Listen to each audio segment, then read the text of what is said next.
Students, welcome to my channel God Classes. तो बच्चों, आज का जो लेक्चर है उसमें हम कंटिन्यू कर रहे हैं अप्लाइड मैथमेटिक्स का टॉपिक सीक्वेंस एंड सीरीज। तो सीक्वेंस एंड सीरीज में अब तक हम काफ़ी कुछ कर चुके हैं। आपको जो 10th में आपने पढ़ा था अर्थमेटिक प्रोग्रेशन, उसके अलावा अर्थमेटिक मीन के बारे में आपको बताया मैंने, और पिछले दो वीडियोस में आपको ज्योमेट्रिक प्रोग्रेशन के बारे में इंट्रोडक्शन दी थी, क्या ज्योमेट्रिक प्रोग्रेशन होता है। अगर ये सब लेक्चर्स आपने देखे हैं तो डेफिनेटली इस लेक्चर में आपको बहुत कुछ समझ आने वाला है, आपके बहुत काम आने वाला है। लेकिन अगर आपने पिछले वीडियोस नहीं देखे हैं स्पेशली ज्योमेट्रिक प्रोग्रेशन के, तो डेफिनेटली आपको यहाँ पर कुछ भी समझ में नहीं आने वाला है। तो बेटर है कि आप पहले ज्योमेट्रिक प्रोग्रेशन के लेक्चर्स देखें, उनको समझें, फिर उसके बाद इस वीडियो पर आएंगे तो आपको सब कुछ क्लियर समझ में आएगा। तो आज हम इस वीडियो में बात करेंगे ज्योमेट्रिक प्रोग्रेशन के सम के बारे में। जैसे अर्थमेटिक प्रोग्रेशन का सम होता है, उसी तरह ज्योमेट्रिक प्रोग्रेशन का भी आप सम फाइंड कर सकते हैं। अब उसका मैं पहले आपको डेरिवेशन बता रहा हूँ, किस तरह से हम फार्मूला उसका बनाते हैं। फार्मूला आपको बनाना नहीं है, लेकिन आपके बेसिक्स स्ट्रॉन्ग रहे, आपको समझ में सब कुछ आए, इसलिए मैं सब चीज़ें आपको साथ साथ बताता जा रहा हूँ कि आप फार्मूला कैसे बना सकते हैं। तो हम यहाँ पर अभी बात करते हैं कि आपके पास एक ज्योमेट्रिक प्रोग्रेशन है, तो उसको हम सीरीज में कन्वर्ट कर देते हैं। इसका सम आपको फाइंड करना है ए प्लस में ए आर प्लस में ए आर स्क्वायर और 2 प्लस में ए आर एन माइनस 1। अब यहाँ पर हमें क्या करना है, फार्मूला डिराइव करने के लिए इसी सीक्वेंस को आपको आर से मल्टीप्लाई करना है। आर से अगर आप इसको मल्टीप्लाई करेंगे तो क्या आएगा आपके पास, आर इंटू में S N A R plus में A R square A R cube plus में ए आर एन। ठीक है। अब इस सीक्वेंस को मैं थोड़ा सा डिफरेंट तरीके से लिख रहा हूँ। एक तो आपके पास ये सीक्वेंस आ गया ओरिजिनल, अब मैं इसको थोड़ा सा डिफरेंट तरीके से लिख रहा हूँ। तो ये कैसे लिखते हैं, आर एस एन, ये वाली टर्म मैं यहाँ पर लिखने के बजाय इसको मैं यहाँ से स्किप करके इसके नीचे लिख रहा हूँ। ए आर के नीचे हमने ए आर लिख लेना है, ऐसे फिर ए आर स्क्वायर यहाँ पर आ जाएगा। इसी तरह से अगर आप चलेंगे तो इसके नीचे क्या आना चाहिए, ए आर एन माइनस 1, और ये वाली टर्म एक टर्म आगे शिफ्ट हो जाएगी, ए आर एन। ठीक है।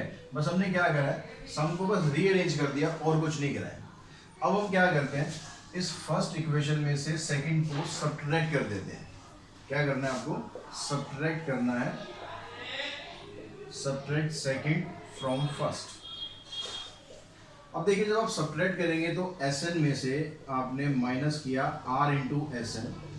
यहाँ पर आप ए है, यहाँ पर तो इसके नीचे कुछ नहीं है, ए का ए रहेगा। यहाँ पर दोनों टर्म जो है ये आपस में सेम है। जब सेम है तो सब्ट्रैक्ट करेंगे तो क्या आ जाएगा, जीरो आ जाएगा।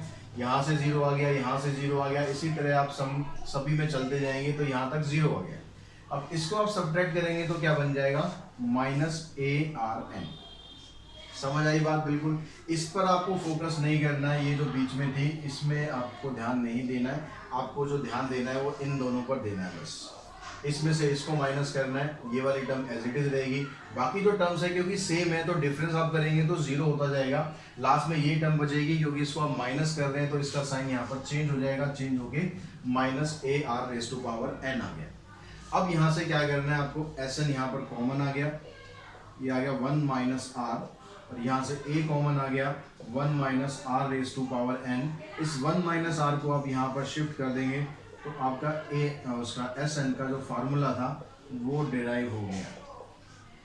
तो S N of G P ये फार्मूला होता है a इंटू में 1 minus R raise to power n 1 minus R. इस फार्मूले को आप एक और तरीके से लिख सकते हो, कैसे, एस एन को आप ऐसे भी लिख सकते हो, A R raise to power N minus 1 divided by R minus 1।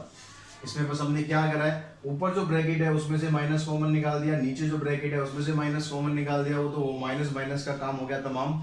रह गया क्या आपके पास, R raise to power N minus 1 और आर माइनस 1। तो आप फार्मूला ऐसे लिखेंगे या ऐसे लिखेंगे कोई फर्क नहीं पड़ता, सभी से आपका आंसर निकलने वाला है। तो आई थिंक यहाँ तक आपको समझ में आ गया कि सम का फार्मूला हमने कैसे डिराइव किया है। अब इसी फार्मूले को हम आगे इसको यूज भी करेंगे। एक कंडीशन और होती है, लेकिन यहाँ पर उस चीज़ का ध्यान रखना, क्योंकि यहाँ 1 माइनस आर आ रहा है तो इन दोनों कंडीशन में क्या होगा, आर जो है वो नॉट इक्वल्स टू 1 होना चाहिए। क्योंकि आर की वैल्यू अगर 1 हो गई और फार्मूला आपने लगा दिया तो 1 माइनस 1 जीरो हो गया, जीरो का मतलब है तो नॉट डिफाइंड हो जाएगा। तो अगर आर 1 आ जाता है तो उस केस में क्या करना है, उस केस में और सिंपल काम हो जाता है हमारा, इफ आर इक्वल्स टू 1, तो एस एन क्या हो जाएगा हमारा, अब यहाँ पर ये टर्म आ जाएगी ए। अब क्योंकि आर की वैल्यू 1 है तो आप यहाँ पुट करोगे तो ये तो ए ही रहेगा, यहाँ पुट करेंगे ये भी ए रहेगा, तो ये ए चलता रहेगा, आर की इसमें आपको जरूरत ही नहीं पड़ेगी। अब यहाँ पर इसका जब आप सम करेंगे तो ए कितनी बार है, यहाँ पर एन टाइम्स है, तो हम क्या करेंगे, इसका सम हो जाएगा एन इंटू में ए। ठीक है, क्लियर हुई बात। अब यहाँ पर हम बात करते हैं कुछ इनफाइनाइट सीरीज की। तो कभी कभी दिमाग में हमारे क्वेश्चन आता है कि भाई अगर सीरीज इनफाइनाइट हो तो क्या उसका भी सम हम फाइंड कर सकते हैं, तो उसको और यहाँ डिस्कस करते हैं हम एक बार। मान लो ये आपके पास एक सीरीज है, इनफाइनाइट सीरीज है, ए R square, A R cube, A R, तो क्या हम इसका भी सम फाइंड कर पाएंगे। तो जीपी में देखो यहाँ पर कुछ कंडीशंस होती है जहाँ पर आप इसका सम फाइंड कर सकते हैं, सब जगह नहीं कर सकते। जैसे अगर मैं कोई सीक्वेंस लूँ, यहाँ पर मैंने सीक्वेंस लिया, मान लो 2 4 प्लस ही लगाते चलते हैं, इन्हें ऐड ही करके देखना है हमें। 4 के बाद फिर 8 आ जाएगा, जीपी बना रहे हैं, 2 मल्टीप्लाई करते जाएंगे, 16 32।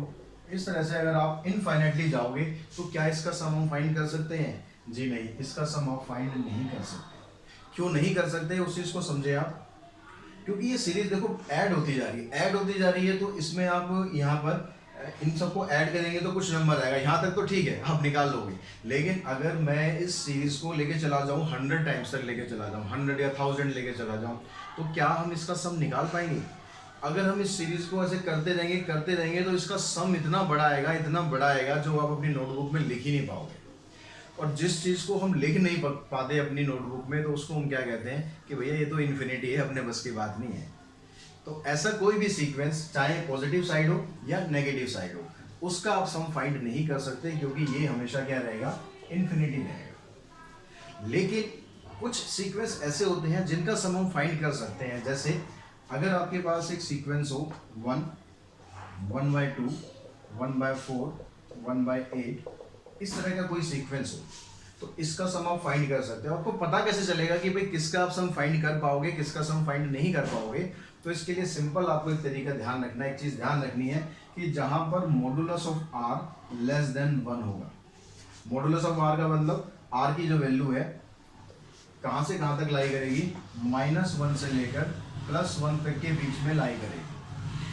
ठीक है, क्या करेगी, आर की जो वैल्यू है -1 से लेकर +1 तक के बीच में अगर हो, अब इनके बीच में आएंगी तो क्या हो जाएगा, 0 पॉइंट समथिंग, यही आएगा। तो 0 पॉइंट समथिंग यानी यहाँ पर जो आर निकलेगा वो प्रॉपर फ्रैक्शन में निकलेगा। तो सबसे सिंपल चीज आपकी ये है कि अगर आपके पास आर प्रॉपर फ्रैक्शन में है, if R improper fraction, then you can find sum of infinite series. Clear हुई बात यहाँ तक? अब देखो इस सम का फार्मूला यहाँ बनेगा कैसे, कैसे निकलेगा, ये चीज आपको जरूर ध्यान रखनी है कि जो आर की वैल्यू है वो 0 पॉइंट समथिंग यानी प्रॉपर फ्रैक्शन में आनी चाहिए।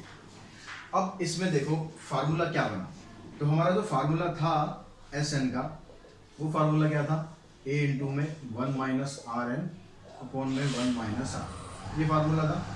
इस फार्मूले को हम थोड़ा सा ब्रेक करके लिख लेते हैं। कैसे, ए को मैंने इससे मल्टीप्लाई कर दिया तो ये हो गया a minus A R raise to power n upon में 1 माइनस आर। अब ऊपर जो ये टर्म है, इस टर्म को और मैं सेपरेट कर देता हूँ, इस टर्म को कर देता हूँ a अपॉन में 1 minus R minus A R raise to power n upon में 1 माइनस आर। अब Sn का अभी ये फार्मूला है। अब यहाँ पर मुझे अगर इनफाइनाइट टर्म्स का सम निकालना है, तो इनफाइनाइट टर्म्स का सम निकालने के लिए एक तो n की जगह मैं क्या कर दूँ, यहाँ पर इनफाइनाइट का साइन डाल दूंगा, क्योंकि जितना n होता है उतना ही आप यहाँ पर सम की n की वैल्यू पुट कर देते हो। अब फार्मूला हमारा क्या बनेगा, क्या ये पूरा फार्मूला लेना है हमें? अब इसको आप बड़े ध्यान से समझो, ये बड़ी इंपॉर्टेंट चीज है। यहाँ पर हम फोकस करेंगे सिर्फ इसके ऊपर कि इसकी वैल्यू क्या होगी। अब देखो फ्रैक्शन में क्या होता है, अगर आपके पास मान लो फ्रैक्शन है 1/2, इसकी पावर में करता हूँ 1, तो ये बराबर किसके हो जाएगा, 1/2 के। 1/2 मतलब 0 पॉइंट समथिंग। अब अगर मैं इसकी पावर कर दूं 2, तो ये क्या हो जाएगा, 1/2 का स्क्वायर करेंगे तो ये क्या हो जाएगा, 0.25। अगर 1/2 की पावर में 3 कर दूं तो ये क्या हो जाएगा, 0.125। तो यहाँ पर आप देख रहे हो जैसे जैसे आप पावर इंक्रीज कर रहे हो, जो वैल्यू है उसकी वो डिक्रीज होती जा रही है। देखो क्या हो रहा है यहाँ तो 0.5 है, इधर 0.2 है। डेसिमल का जो पहला प्लेस है उससे पता लगेगा ना वैल्यू इंक्रीज हो रही है डिक्रीज हो रही है। तो यहाँ पर ऐसे 1.1/2 की पावर 3 करेंगे ये आएगा, और 1/2 की पावर अगर आप 4 करोगे तो क्या आ जाएगा 0.0625। तो यहाँ पर देखो और डिक्रीज होगी। तो जैसे जैसे आप आर एन की वैल्यू बढ़ाते जाओगे, इसकी आर की जो वैल्यू है वो कम होती जाएगी। क्या कर रहे हैं हम, जैसे जैसे हम n की वैल्यू बढ़ाते जा रहे हैं तो ये जो r⁻n है इसकी वैल्यू और डिक्रीज होती जा रही है। और अगर जैसे जैसे जैसे जैसे आप इसको इंफिनिटी की तरफ लेके जाओगे, if n tends to infinity then r⁻n becomes 0। ठीक है, समझ में आई ना बात, कि जैसे जैसे आप n की वैल्यू बढ़ाते जा रहे हो तो यहां से आपको पैटर्न समझ में आ रहा है कि ये वैल्यू देखो डिक्रीज होती जा रही है। अब डिक्रीज होते होते होते होते ये कहां तक जा सकती है, लगभग ये 0 तक जा सकती है। ठीक है, तो हम इसको इस तरह से दिखाते हैं, if n tends to infinity then rn tends to 0। इसका मतलब क्या हुआ कि अगर आप यहाँ पर n की वैल्यू इंफिनिटी लेते हो तो जो rn की वैल्यू है वो हो जाएगी 0, a इंटू में 0 अपॉन में 1 माइनस r। अगर आप किसी भी जीरो को आप किसी भी नंबर से मल्टीप्लाई करो तो रिजल्ट क्या आता है, 0 ही आता है। तो आपका जो फार्मूला है वो लास्ट फार्मूला ये बन गया a/1 माइनस r। तो जब आप जीपी का सम निकालते हो इनफाइनाइट सीरीज में तो किस केस में निकलेगा, एक तो modulus of r less than 1। Modulus of r का मतलब अगर r की वैल्यू -1 से +1 के बीच में होती है तो आप ये फार्मूला लगा सकते हो। ठीक है, फार्मूला मैंने आपको समझा दिया किस तरीके से आप फार्मूला डिराइव कर सकते हो ताकि आपके बेसिक्स जो है वो स्ट्रॉन्ग है। आपके बेसिक स्ट्रॉन्ग है तो आगे आपको कोई दिक्कत नहीं आने वाली। तो फार्मूले हमने दोनों समझ लिए, एसएन का भी फार्मूला समझ लिया और इनफाइनाइट सीरीज का सम का फार्मूला भी समझ लिया। अब इसके कुछ क्वेश्चंस हम प्रैक्टिकल कर लेते हैं ताकि आपको समझ में आ जाए कि फार्मूला अप्लाई कैसे करना है। तो देखिए बच्चों, यहाँ पर आपसे पहला क्वेश्चन पूछा गया है। मैं जो क्वेश्चन है ये आर्य पब्लिकेशन की जो बुक है उससे ले रहा हूँ, एक्सरसाइज 6.5। लेकिन उसकी आप चिंता ना करें, बुक आप कोई भी यूज़ करें। जो क्वेश्चन मैं करा रहा हूँ अप्लाइड मैथमेटिक्स के, उससे बाहर आपके पास कुछ नहीं आने वाला है। तो यहाँ पर जो पहला क्वेश्चन है, find the sum of 20 term of the sequence आपको ये दिया हुआ है। अब यहाँ पर इस सीक्वेंस की आपको जो 20 टर्म्स हैं सिर्फ उसका सम निकालना है। सीक्वेंस तो आगे भी चल रहा है, ठीक है, लेकिन आपको जो सम पूछा गया है इसने लिमिटेड कर दिया आपको कि 20 टर्म्स का बस आपको सम निकालना है।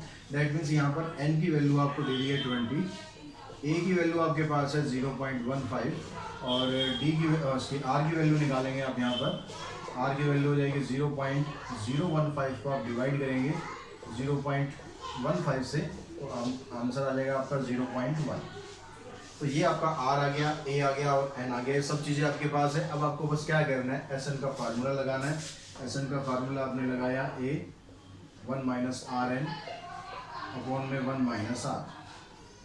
तो इस फार्मूले के अकॉर्डिंग a की वैल्यू आपके पास है 0.15, 1 माइनस r हो गया 0.1। इसकी पावर कितनी करनी है आपको, 20 करनी है, डिवाइडेड बाय 1 माइनस r। अब देखिए यहाँ पर ये 0.15 है, इसको अगर आप फ्रैक्शन को हटा, डेसिमल को हटा लें तो ये क्या बनेगा 15 अपॉन में 100 इंटू में ऊपर आ गया 1 माइनस, इसको भी मैं लिख लेता हूँ ऐसे 1/10 उसकी पावर 20 और डिवाइडेड बाय इसको माइनस करेंगे आ जाएगा 0.9। तो यहाँ से हमने इसको कैंसिल कर लिया, 5 3 15, 5 से कैंसिल करेंगे 5 2 10, तो ये आएगा आपके पास 3/20 और नीचे जब इसका आप इसको सॉल्व करेंगे तो 1 की पावर आप कितनी भी कर लें वो तो 1 ही रहेगा, 10 की पावर 20 हो जाएगी। और ये जो 0.9 है, 0.9 को आप लिख देंगे 9 इंटू में 10, इसका भी डेसिमल आपने हटा लिया। अब इसको आप सिंप्लीफाई करें, 3 से ये कैंसिल हो जाएगा, 10 से ये कैंसिल हो गया, तो ये 3 इसके साथ बाहर आ गया, ये आ गया 1/6 इंटू में 1 माइनस 1/10 रेज़ टू पावर 20। अभी जो अंदर इसके आ रहा है इसको सॉल्व करने का कोई लॉजिक नहीं है क्योंकि 10 की पावर 20 टाइम्स आपको मल्टीप्लाई करना है, फिर एलसीएम लेना है, तो ये आपको सॉल्व करने की ज़रूरत नहीं है। आप इसको इतना ही छोड़ देंगे, यही आपका आंसर बिल्कुल ठीक होगा। ठीक है, नेक्स्ट क्वेश्चन पे चलते हैं। यहाँ पर आपसे सम पूछा गया n term of the sequence, यानी यहाँ पर आपको n की वैल्यू कुछ और पुट नहीं करनी है। n का मतलब यहाँ पर n है, बस आपको a की वैल्यू पुट करनी है। a आ गया आपके पास √7 आर निकालेंगे तो √21 को √7 से डिवाइड करेंगे, क्योंकि दोनों ही टर्म रूट के अंदर है तो आप इसको डिवाइड कर सकते हो, आंसर आपका रूट में ही आ जाएगा, यानी √3 आ जाएगा। अब आप इसका सम निकालते हैं, तो वही SN का फार्मूला आपने लगाया, A 1 माइनस RN अपॉन में 1 माइनस R। अब देखो ये फार्मूला मैंने यहाँ पर लगाया, लेकिन यहाँ पर हमें कोशिश करनी है हम इसका दूसरा फार्मूला लगाते हैं। कौन सा वाला फार्मूला लगाते हैं? इसमें आप फार्मूला लगाना चाहिए था आपको A R⁻n minus 1 R minus 1। Answer आपका देखो दोनों से निकल जाएगा। आपने ये वाला फार्मूला लगाया, अभी मैंने फार्मूला कौन सा लगाया यहाँ पर, फार्मूले को समझ लें। फार्मूला मैंने यहाँ पर लगाया A 1 माइनस RN और 1 माइनस R। तो फार्मूला आप ये लगा रहे हो या ये लगा रहे हो, आंसर आपका सबसे निकल जाएगा, कोई चिंता की बात नहीं है। लेकिन हम क्या करते हैं, हमें कोशिश करनी चाहिए, अगर R की वैल्यू 1 से बड़ी है तो आप ये फार्मूला लगा दो, R की वैल्यू 1 से छोटी है तो ये लगा दो। लेकिन अगर नहीं भी याद रहता है तो भी कोई टेंशन नहीं है, ठीक है, वो बाद में माइनस कॉमन निकल जाएगी। तो यहाँ पर हमने SN की वैल्यू निकाली, ये वाला फार्मूला मैं ले रहा हूँ यहाँ पर। A की वैल्यू √7, R की वैल्यू है √3, इसकी पावर होगी n माइनस 1 और नीचे आ गया √3 माइनस 1। अब यहाँ पर जो नीचे √3 माइनस 1 आ रहा है, बस आप इसको सिंप्लीफाई कर लें, इसकी जो वैल्यू है नीचे वो रूट में ना छोड़े, कि रूट में अगर आ जाती है तो आपको उसको रेशनलाइज कर देना है। अब √3 माइनस 1 को आपको मल्टीप्लाई कर देना है √3 प्लस 1 से, ऊपर भी और नीचे भी। अब क्या होगा, ये जो ब्रैकेट के अंदर वाला हिस्सा है इसको कुछ नहीं छेड़ना है, क्योंकि इसको आप सॉल्व कर ही नहीं सकते, इसकी पावर n है यहाँ पर, तो इसको तो हम सॉल्व कर ही नहीं सकते, इसको तो छोड़ दो। √7 को इन दोनों से मल्टीप्लाई कर देते हैं, तो ये आ जाएगा √21 प्लस में √7 इंटू में √3 की power n minus 1 divided by, यहाँ पर a minus B a plus B की आइडेंटिटी आप लगाते आ रहे हैं, 9th क्लास से आई थिंक लगाते आ रहे हैं, तो आइडेंटिटी आपकी आ जाएगी a² माइनस b² यानी 3 माइनस 1, तो नीचे 2 आ जाएगा, तो √21 प्लस में √7 इंटू में यहाँ पर √3 की पावर n होगी माइनस 1 अपॉन में 2। तो इसको सॉल्व करने के लिए ज़्यादा कुछ हमारे पास और नहीं है, तो इसको आप यहीं पर इतना ही छोड़ देंगे, जितना सॉल्व हो सकता है इजीली उतना सॉल्व करें। पावर अगर ऐसी आ रही है कि जो आपको सॉल्व करने में बहुत टाइम लगने वाला है, पावर उसकी 10, 20, 50 आ रही है, तो उसको पावर को आप ऐसे ही छोड़ देंगे। अब देखिए इसके थर्ड और फोर्थ पार्ट में आपको यहाँ पर ये दिया हुआ है, यहाँ पर जो सीरीज है वो इनफाइनाइट सीरीज है, और साथ में कुछ बताया भी नहीं है, ये नहीं कह रहा है जो इनफाइनाइट सीरीज है उसका सम निकाल दो। तो उसका सम निकालने के लिए इनफाइनाइट सीरीज का आपके पास क्या होना चाहिए, एक तो a की वैल्यू होनी चाहिए और एक r की वैल्यू होनी चाहिए। r निकालेंगे, सेकंड टर्म को डिवाइड करेंगे, यानी -1 को 7 से डिवाइड करेंगे तो -1/7। अब देखो 1/7 आ रहा है, यानी इसकी जो वैल्यू है -0 पॉइंट समथिंग आनी है। तो जब भी r की वैल्यू -1 से +1 के बीच में होगी तब आप इनफाइनाइट सीरीज में वो फार्मूला यूज कर सकते हो। क्या था formula, sum of infinite series equals to a upon में 1 माइनस r।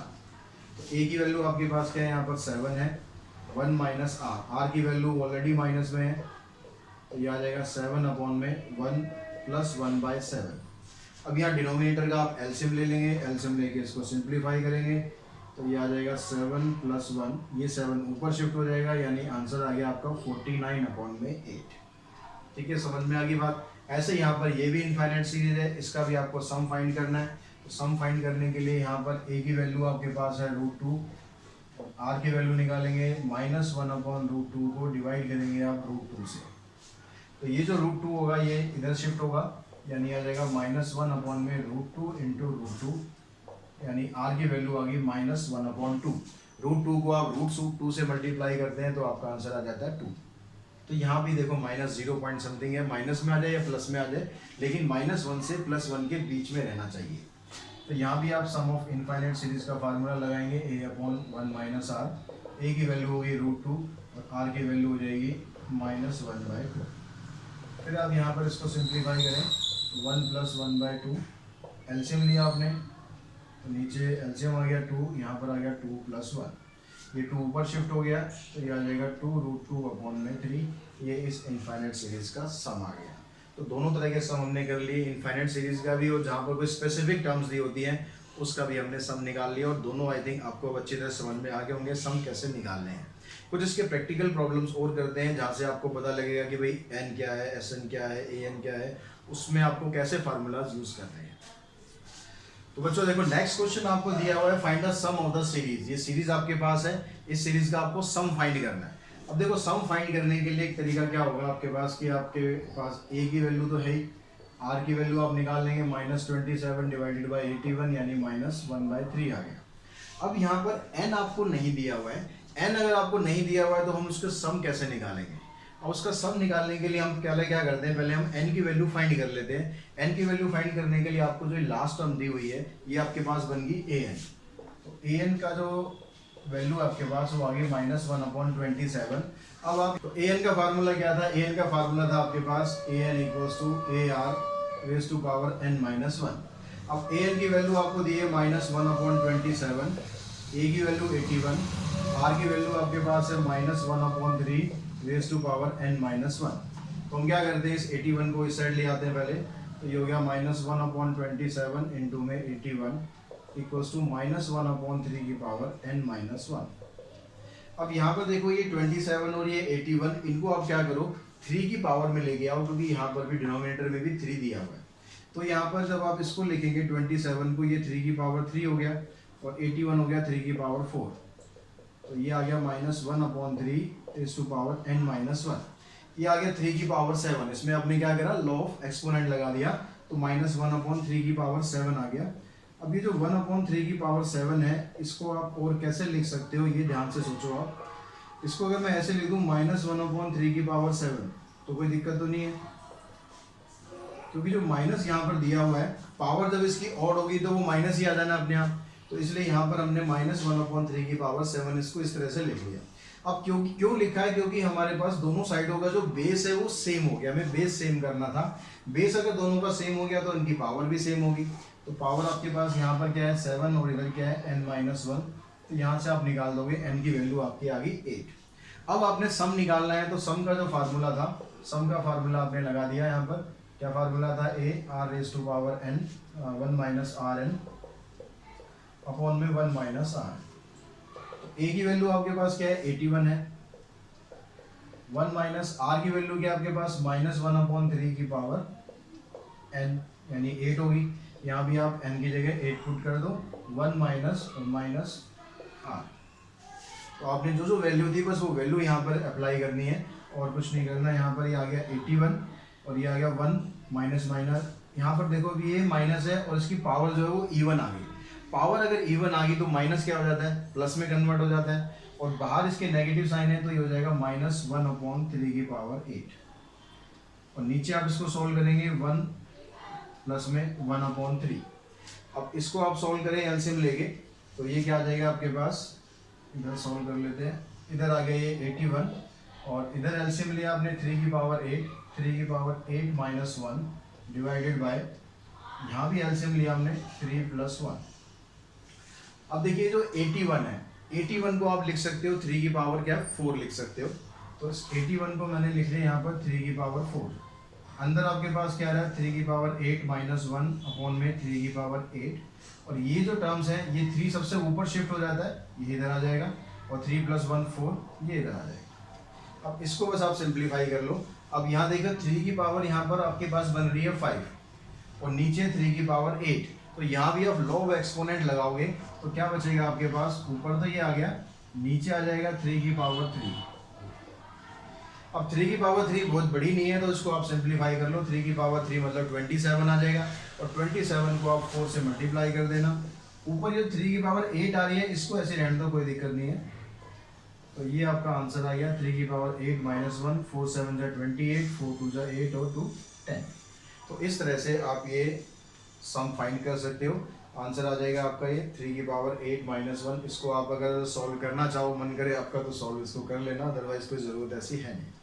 अब लेकिन देखो ये एक तरीका था, अब एक मैं आपको इसका दूसरा तरीका भी बता रहा हूँ। यहाँ पर आपको n निकालना पड़ा है। अब जो दूसरा मैं तरीका इसमें बताऊंगा उसमें आपको n नहीं निकालना पड़ेगा, एक दूसरा फार्मूला हम इसमें यूज़ करेंगे। वो फार्मूला क्या होता है, जब आपको लास्ट टर्म दे रखी हो तभी आप वो फार्मूला यूज़ कर सकते हैं।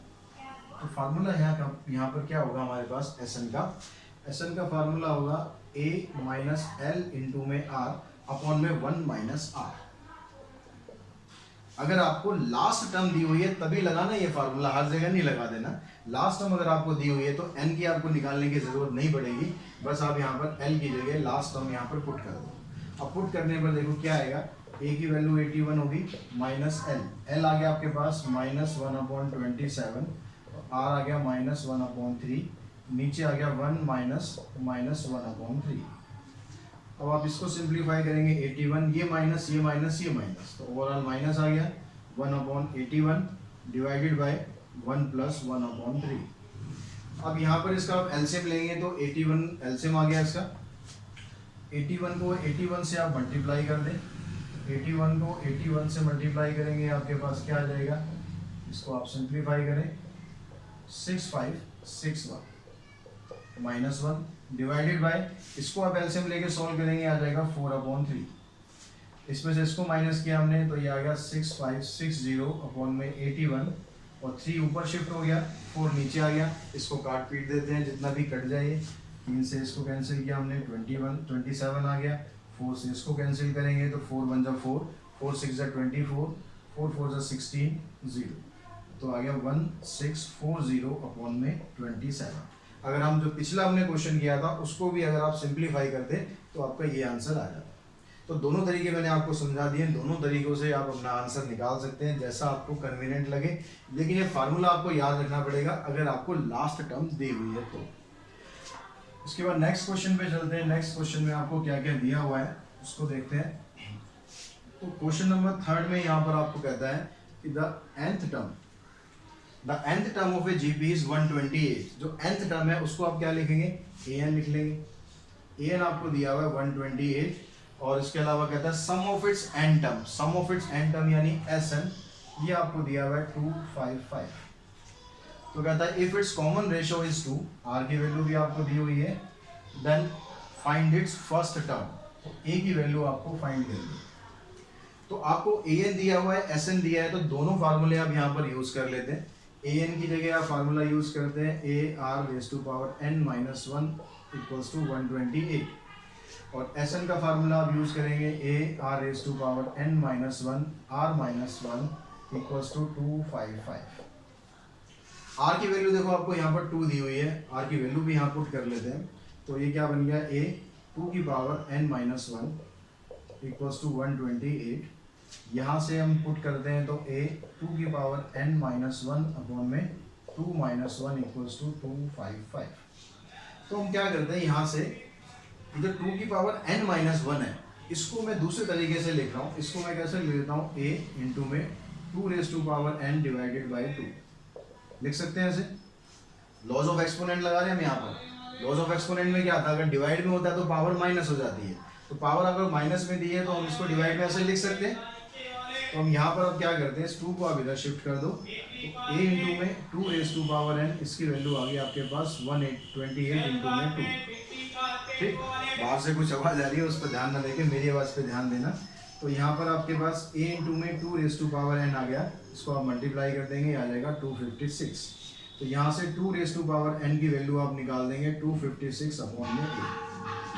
यहाँ तक आगे बात समझ में। अब आपको क्या करना है, 2n की वैल्यू आपको यहाँ पर पुट कर देनी है और इसको सिंप्लीफाई करेंगे, आपके पास a की वैल्यू मिल जाएगी। अब देखिए यहाँ पर आ गया a 2n, इसकी जगह आपने पुट कर दिया 256/a-1 डिवाइडेड बाय 1। नीचे 1 आएगा, उसको लिखने की कोई ज़रूरत है नहीं, उसको छोड़ दो आप।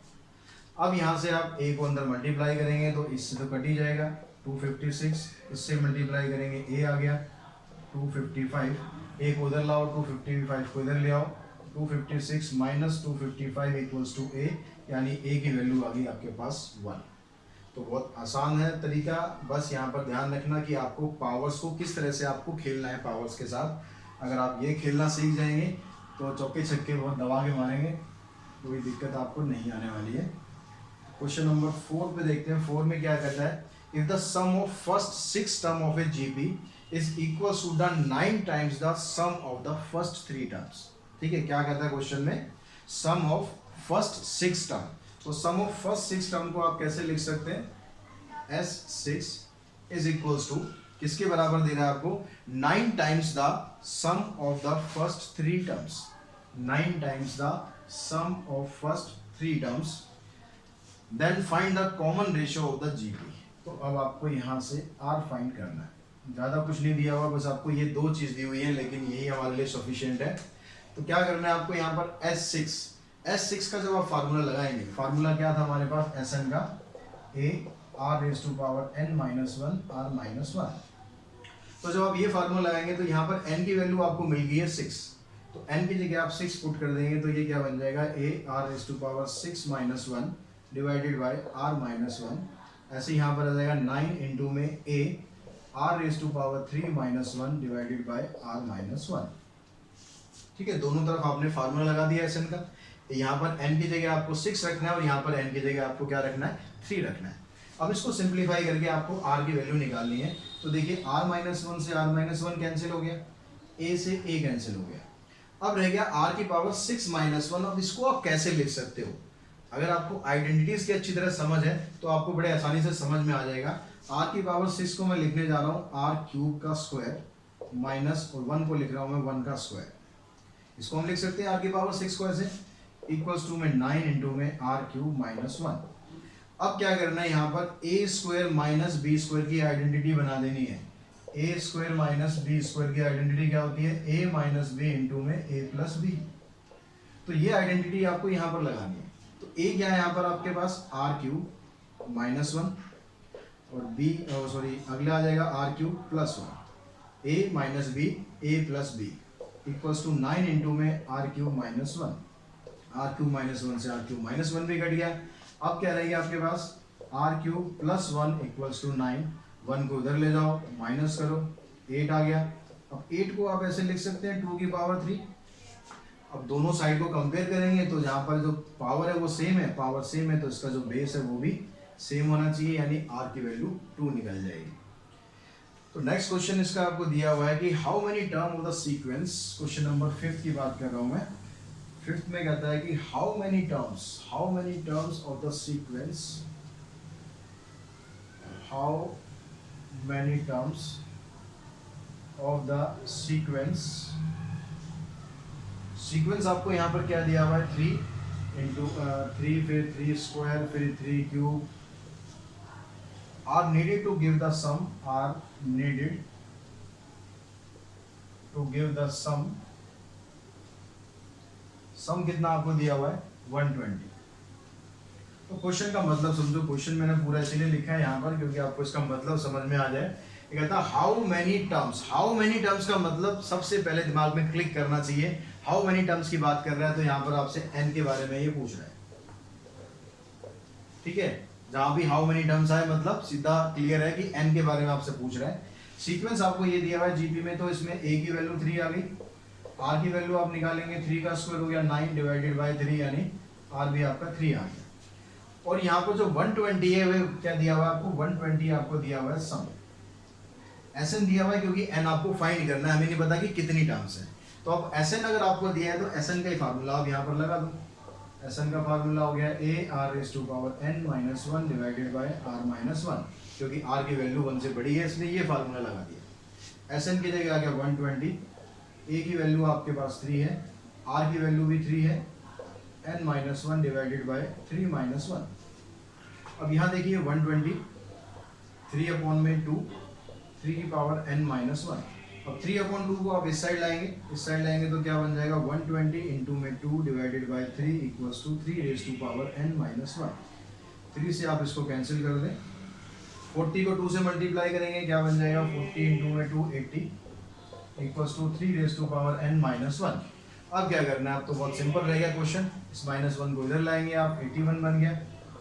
इधर बेस आपका 3 है तो 81 को भी आप 3 की पावर में तो लिख ही सकते हैं, तो ये 81 होता है 3 की पावर 4। इससे आप कंपेयर करेंगे तो n की वैल्यू आपको मिल जाएगी 4, ये जीपी बन जाएगी। तो आज के इस लेक्चर में हम यहीं तक क्वेश्चन करते हैं, वीडियो बहुत ज़्यादा लंबा हो जाएगा।